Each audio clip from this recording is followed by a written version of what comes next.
Dentro dessa premissa fúnebre, né, que a gente está traçando aqui, não dá para fazer, eu vou usar um termo que parece frio, mas talvez está chegando a hora da gente usar isso, uma equação utilitária.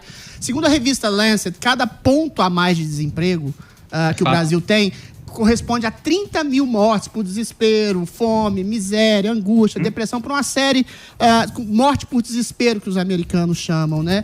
A gente teve outro cálculo da FAO falando que 260 milhões de pessoas vão passar fome por causa desse isolamento radical, sem nenhum tipo de critério objetivo.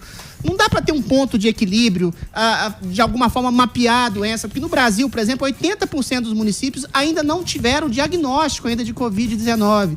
Não dá para abrir onde pode abrir, para pelo menos salvaguardar esses empregos, porque a impressão que passa com 40 milhões de desempregados, que as pessoas vão morrer muito mais do remédio do isolamento do que do Covid-19 a longo prazo. E essas mortes futuras, daqui a alguns anos, não vão ser contabilizadas e provavelmente vão ser na casa dos milhões, não dos milhares que estão acontecendo no Brasil.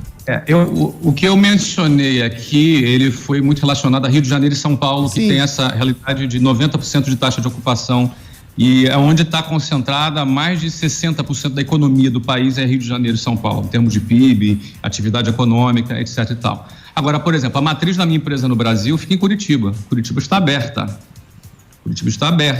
tá? Restaurante aberto, loja de rua aberta, parece que shopping vai abrir agora nos próximos dias, está abrindo.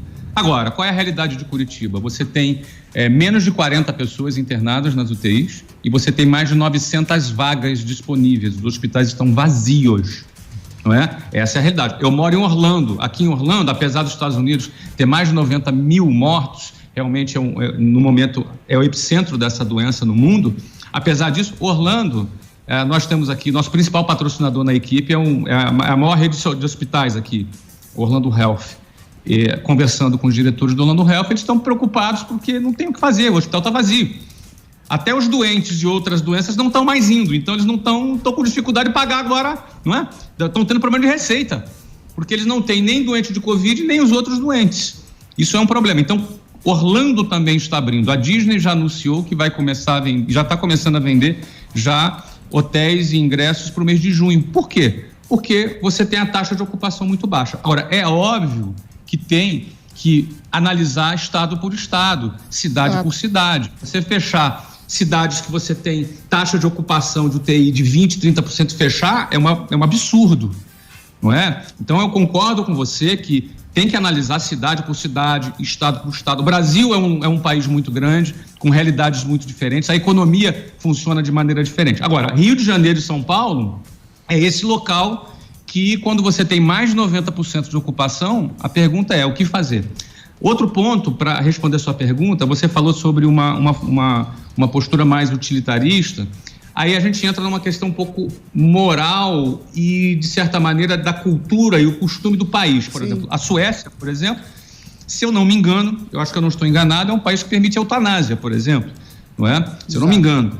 Então, quando você vê um país que moralmente a sociedade tem esse comportamento, ela vai tender a fazer mais essa conta que tu falou, de ser mais utilitarista. Para salvar vidas, mais vidas. Exatamente, salva mais vidas. E aí, ou seja, aí quando a gente fala de Rio e São Paulo, enfim, agora é difícil fazer essa conta, porque o político quer se eleger em 2022, né? Uhum. Ele quer reeleger em 2022 e aí que mora o problema, a política, né? O problema é onde entrou a política. Onde a política entrou na pandemia, zoou. Rouba o protagonismo. Zoou geral porque a gente está na mão do discurso, da narrativa de um ou de outro. Estados Unidos também é a mesma coisa. Mas Estados Unidos os caras estão bancando, porque Estados Unidos tinha era 2 milhões, né? O estudo. Era 2 milhões, aí depois virou 60 mil. O primeiro estudo. Né? Aí o Trump falou, não, vamos abrir, aí parece que 48 estados já abriram a economia e agora vai 147 mil até agosto de morte. Mas também é um número assustador, né, Flávio? Que Nova York. É um número muito forte. Aqui nos Estados Unidos, por exemplo, nossa liga está fechada, está parada, não tem jogo, está sem previsão, não é? Orlando que está abrindo, a gente talvez faça um torneio aqui na cidade, já com portas fechadas para entregar para a televisão. Mas, de novo, o problema não é só a canetada do político. Não é? O problema também é a tranquilidade da população sair de casa. E aí que está. Aí que está também um problema grave e que no Brasil não vai ser diferente. Agora o detalhe, tá? O Brasil está entrando no inverno agora, onde a gente sabe que estatisticamente as doenças respiratórias são mais graves, são mais sérias, elas têm mais incidência, e aí que a gente não sabe o que a gente está para enfrentar agora nos próximos meses.